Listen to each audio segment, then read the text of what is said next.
Baik, Assalamualaikum warahmatullahi wabarakatuh.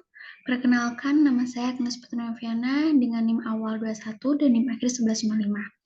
Tujuan saya membuat video ini yaitu untuk memenuhi tugas ujian akhir semester pada mata kuliah Manajemen Keuangan Lanjutan kelas E dengan dosen pengampu Pak Marmono Singgi. Materi yang akan saya bawakan yaitu mengenai bidang khusus manajemen keuangan yang berfokus pada merger. Oke, yang pertama saya akan menjelaskan mengenai apa sih merger itu. Merger merupakan proses difusi atau penggabungan dua perseroan yang salah satu di antaranya tetap berdiri dengan nama perseroannya, sementara yang lain lenyap dengan segala nama dan kekayaannya dimasukkan dalam perseroan yang tetap berdiri tersebut. Merger merupakan suatu peluburan kegiatan usaha yang dapat dilakukan baik dengan pertukaran saham ataupun pembayaran kontan. Nah, dalam kesepakatan, pihak-pihak tersebut akan menyetujui cara transaksi yang akan terjadi. Konsekuensi dari kegiatan merger adalah terbitnya nama atau merek baru dan kepemilikan aset bersama. Perusahaan yang melakukan merger ini masih mempertahankan posisi beberapa pemilik perusahaan asli dalam kesepakatan bisnis. Mereka ini memiliki suara seimbang dan dapat memberikan pendapatnya mengenai pembentukan merek baru atau keputusan untuk mempertahankan merek yang lama. Nah, setelah merger, saham perusahaan baru didistribusikan ke pemegang saham yang ada di kedua perusahaan lama. Next. Baik, yang berikutnya mengenai manfaat merger. Yang pertama, yaitu meningkatkan pendapatan perusahaan. Peningkatan pendapatan perusahaan ini dikarenakan perusahaan melakukan pemasaran yang baik, strategi yang lebih dan terfokus, serta penguasaan pada pasar. Pada sisi lain, pendapatan perusahaan menjadi terdiversifikasi karena perusahaan melakukan penggabungan usaha.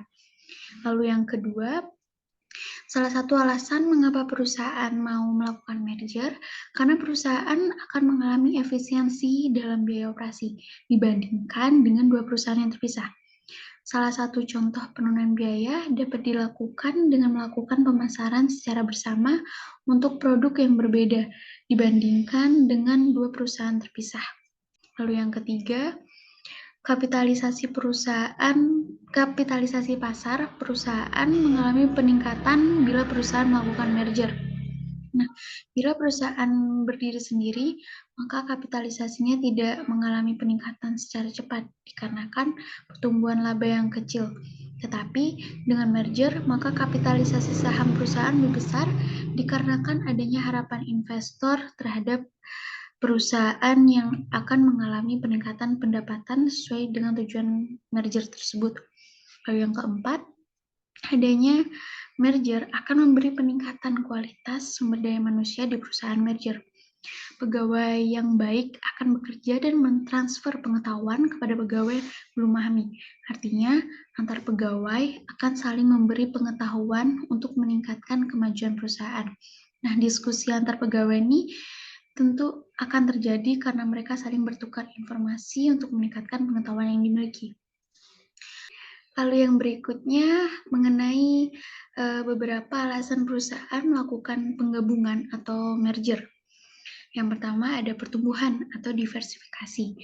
Perusahaan yang menginginkan pertumbuhan yang cepat atau baik dalam ukuran pasar saham ataupun diversifikasi usaha dapat melakukan merger. Perusahaan tidak memiliki resiko adanya produk baru. Selain itu, jika melakukan ekspansi dengan merger, maka perusahaan dapat mengurangi perusahaan pesaing dan mengurangi persaingan. Lalu yang kedua, ada sinergi. Sinergi dapat tercapai ketika merger menghasilkan tingkat skala ekonomi atau economies of scale. Nah, tingkat skala ekonomi ini terjadi karena perpaduan biaya overhead meningkatkan pendapatan yang lebih besar daripada jumlah pendapatan perusahaan ketika tidak merger. Lalu yang ketiga, meningkatkan dana. Banyak perusahaan tidak memperoleh dana untuk melakukan ekspansi internal, tetapi dapat memperoleh dana untuk melakukan ekspansi eksternal. Nah, perusahaan tersebut menggabungkan diri dengan perusahaan yang memiliki likuiditas tinggi, sehingga menyebabkan peningkatan daya pinjam perusahaan dan penurunan kewajiban untungan. keuangan. Lalu yang keempat, ada menambah keterampilan manajemen atau teknologi. Beberapa perusahaan tidak dapat berkembang dengan baik karena tidak adanya efisiensi pada manajemennya atau kurangnya teknologi. Nah, perusahaan yang tidak dapat mengefisiensikan manajemennya dan tidak dapat membayar untuk mengembangkan teknologinya dapat menggabungkan diri dengan perusahaan yang memiliki manajemen atau teknologi yang ahli. Lalu yang kelima, ada pertimbangan pajak. Perusahaan dapat membawa kerugian pajak sampai lebih 20 tahun ke depan atau sampai kerugian pajak dapat tertutupi. Perusahaan yang melakukan merger akan menaikkan kombinasi pendapatan setelah pajak dengan mengurangkan pendapatan sebelum pajak dari perusahaan yang dimerger. Bagaimanapun, merger tidak hanya dikarenakan keuntungan dari pajak, tetapi berdasarkan dari tujuan memaksimisasi kesejahteraan pemilik. Lalu yang keenam, ada meningkatkan likuiditas pemilik. Merger antar perusahaan memungkinkan perusahaan memiliki likuiditas yang lebih besar. Jika perusahaan lebih besar, maka pasar saham akan lebih luas dan saham lebih mudah diperoleh, sehingga lebih liquid dibandingkan dengan perusahaan yang lebih kecil. Lalu yang ketujuh atau yang terakhir, yaitu melindungi diri dari pengambil alihan. Hal ini biasa terjadi ketika sebuah perusahaan menjadi incaran pengambil alihan yang tidak bersahabat. Target firm memerger perusahaan lain dan membiayai pengambil alihannya dengan hutang. Karena beban hutang ini, kewajiban perusahaan menjadi terlalu tinggi untuk ditanggung oleh bidding firm yang berminat. Baik, yang selanjutnya atau yang terakhir nih mengenai tipe-tipe merger. Nah, tipe-tipe merger ini ada 5. Yang pertama yaitu merger horizontal, merupakan merger antara 2 atau lebih perusahaan yang bergerak dalam industri yang sama. Sebelum terjadinya merger nih, perusahaan-perusahaan ini bersaing satu sama lain dalam pasar atau industri yang sama. Lalu yang kedua ada merger vertikal. Merger vertikal adalah integrasi yang melibatkan perusahaan-perusahaan yang bergerak dalam tahapan-tahapan proses produksi atau operasi. Merger vertikal ini dilakukan oleh perusahaan-perusahaan yang bermaksud untuk mengintegrasikan usahanya terhadap pemasok dan atau pengguna produk dalam rangka stabilisasi pasokan dan pengguna. Lalu yang ketiga ada merger konglomerat. Merger konglomerat merupakan merger 2 atau lebih perusahaan yang masing-masing bergerak dalam industri yang tidak terkait. Nah, merger konglomerat ini terjadi apabila sebuah perusahaan berusaha mendiversifikasi bidang bisnisnya dengan memasuki bidang bisnis yang berbeda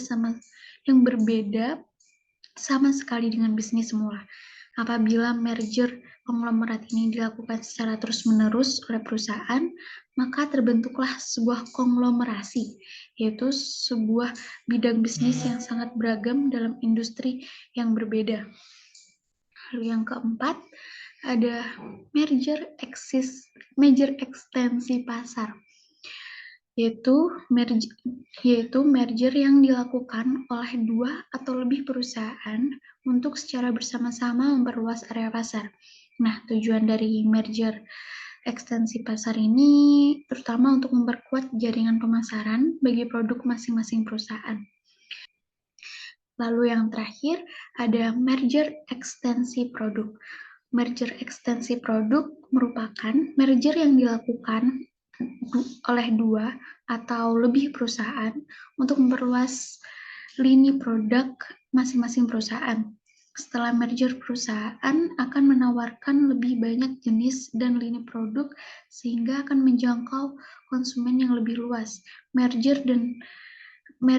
ini dilakukan untuk memanfaatkan kekuatan departemen riset dan pengembangan masing-masing untuk mendapatkan sinergi melalui aktivitas riset sehingga lebih produktif dalam inovasi. Sekian dari materi yang telah saya sampaikan. Kurang lebihnya mohon dimaklumi. Assalamualaikum warahmatullahi wabarakatuh.